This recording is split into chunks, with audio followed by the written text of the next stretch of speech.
레위기 16장의 말씀에서는 대속죄일에 관한 규례를 말씀해 주고 있습니다.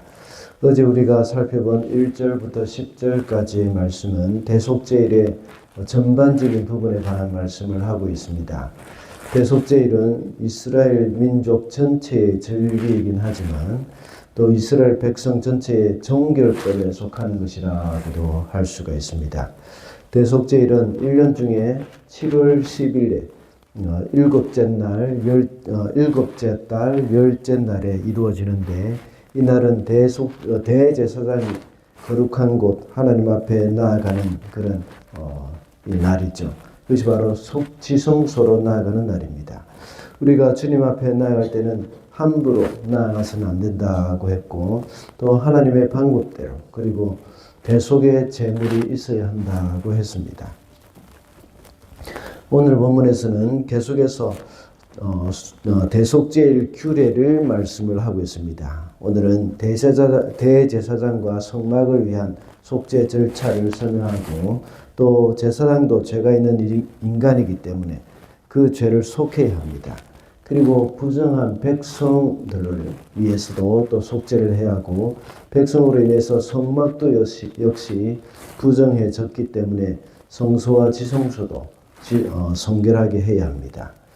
이렇게 다시 정결해진 그 성소를 통해서 하나님은 백성들을 정결케 하셨습니다. 어제도 말씀을 드렸듯이 대속죄일은 이스라엘 백성 전체 공동체를 거룩하게 하는 의식입니다. 그래서 오늘은 거룩한 공동체라는 제목으로 말씀을 상고해 보겠습니다. 먼저 거룩한 공동체가 되기 위해서는 영적 지도자가 먼저 거룩해야 합니다. 11절 말씀입니다. 아론이 자신을 속하는 속죄 제물로 수소를 바쳐 자기와 자기 집안의 죄를 속하는 예식은 다음과 같다. 그는 먼저 수소를 잡아 자신을 속하는 속죄 제물로 바쳐야 한다. 아론이 먼저 자신을 위해서 이 속죄 제물로 수소를 바쳐야 한다고 했습니다. 우리가 성경을 보면 수소라고 말을 했다가 또 수송아지라고 말을 하기도 합니다. 그러니까 수소라고 말을 하다가 수송아지라고 말을 하기도 하고 그렇게 했습니다. 이렇게 말하는 것은 넓은 의미에서 볼 때에 수송아지도 역시 수소에 해당되기 때문에 그냥 구분 없이 사용한 것입니다. 그래서 수송아지가 곧 수소이기도 합니다. 대속죄일을 진행하는 대제사장은 자신을 먼저 거룩하게 하기 위해서 수송아지를 속죄 제물로 드려야 합니다. 그런데 백성의 죄를 위해서는 또 수염소를 제물로 드렸습니다. 전에도 몇 번 말씀을 드린 적이 있지만 제사장의 속죄 제물과 백성의 속죄 제물이 이렇게 다른 것은 그만큼 영적인 지도자의 영향력이 크기 때문입니다. 그리고 정결의식을 진행하는 제사장이 먼저 자신을 위해서 속죄 제물을 드려야 했습니다. 공동체의 거룩을 위해서는 영적 지도자가 먼저 거룩해져야 한다는 것을 여기서 말씀해 주고 있습니다. 우리가 잘 아는 대로 지난 1907년도에 평양 대부흥이 일어났을 때도 영적 지도자가 먼저 회개를 했습니다. 평양 장대현 교회에서 부흥회를 진행하는 동안에 이 말씀을 들어도 은혜가 임하지 않고 모두가 냉랭하고 있을 때에 길선주 장로는 그것이 자신의 잘못이라고 생각하고 또 자기가 죽은 친구가 자신에게 맡겨준 돈을 부정하게 사용한 것에 대해서 회개를 했습니다. 그리고 이제 회중들 앞에 나와서 자신 때문에 내가 바로 아간과 그 사람이다 하고 말을 하면서 회개를 했던 것이죠. 죄를 고백했습니다. 그래서 온 회중도 역시 자신의 죄를 고백하면서 회개하는 운동이 일어났던 것입니다. 그러므로 우리 교회 공동체도 역시 거룩한 공동체가 되기 위해서는 영적 지도자인 이 담임 목사인 저를 비롯해서 모든 교역자와 또 장로들이 거룩해져야 한다는 것을 우리는 잊어서는 안 되겠습니다. 그렇게 할 때에 우리 공동체는 거룩하게 될 줄로 믿습니다. 다음으로 거룩한 공동체가 되기 위해서는 회중이 거룩해져야 합니다. 15절 말씀입니다. 이어서 아론은 백성이 속죄제물로 바친 순염소를 잡아 그 피를 회장 안으로 가지고 들어가서 수소의 피를 뿌릴 때와 마찬가지로 덮개 너머와 덮개 앞에 뿌려야 한다. 아론의 속죄를 위해서 수송아지를 잡았습니다. 그리고 그 후에 백성의 죄를 위해서 염소를 제물로 잡았습니다. 그리고 제사장이 죄를 위해서 수송아지 피를 속죄소에 뿌린 것과 동일하게 염소의 피도 속죄소에 뿌렸습니다. 그 다음에 또 아사셀 염소라고 해서 염소 한 마리를 데리고 광야로 가서 사람이 없는 곳에 놓아 보냅니다. 그렇게 아사셀 염소를 놓아 보내기 전에는 모든 백성의 죄를 이 염소의 머리에 씌우고 염소의 머리에 이렇게 안수를 하면서 죄를 다 거기에 전가를 시킵니다. 그것이 바로 아사셀 염소입니다. 그렇게 해서 염소는 광야에서 방황하다가 짐승에게 잡혀 죽든지 죽여 죽든지 그렇게 되는 것이죠. 이렇게 제사장을 위해서는 크고 가치 있는 수송아지를 잡았다고 해서 그것이 백성의 죄까지도 다 정결하게 되는 것은 아닙니다. 백성들의 거룩을 위해서 역시 동일한 방법으로 수염소를 속죄제물로 드려야 한다는 것을 말씀하고 있습니다. 공동체의 거룩함이 깨어지는 경우는 영적 지도자의 책임이 크지만 또 회중들 개인의 죄도 역시 하나님 앞에 용서를 받아야 합니다. 그 개인도 역시 거룩함을 잘 유지해야 한다는 것을 명심해야 합니다. 그러므로 항상 우리 성도들도 밤낮으로 주님 앞에 나와서 우리 스스로를 돌아보고 하나님께 자신을 정결하게 하는 일을 게을리 해서는 안 되겠습니다. 짐승의 피를 뿌린과 같이 우리 모두의 죄를 위해서 그리스도의 피를 하나님 앞에 뿌렸습니다. 그래서 하나님은 우리를 용서해 주신 것입니다.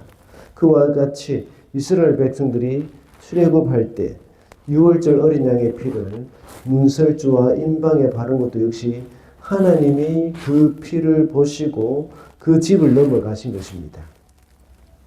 이때 수송아지의 피나 또 염소의 피에 할 것 없이 지성소 안에 들어가서 속죄소에 뿌린 것은 하나님이 그것을 보시고 용서해 주시기 위한 것입니다. 제사장은 그 피를 이스라엘 백성들에게는 보여주지 않았습니다. 만약에 이스라엘 백성들에게 보여주면서 자 보십시오. 이 피를 볼 수 있습니까?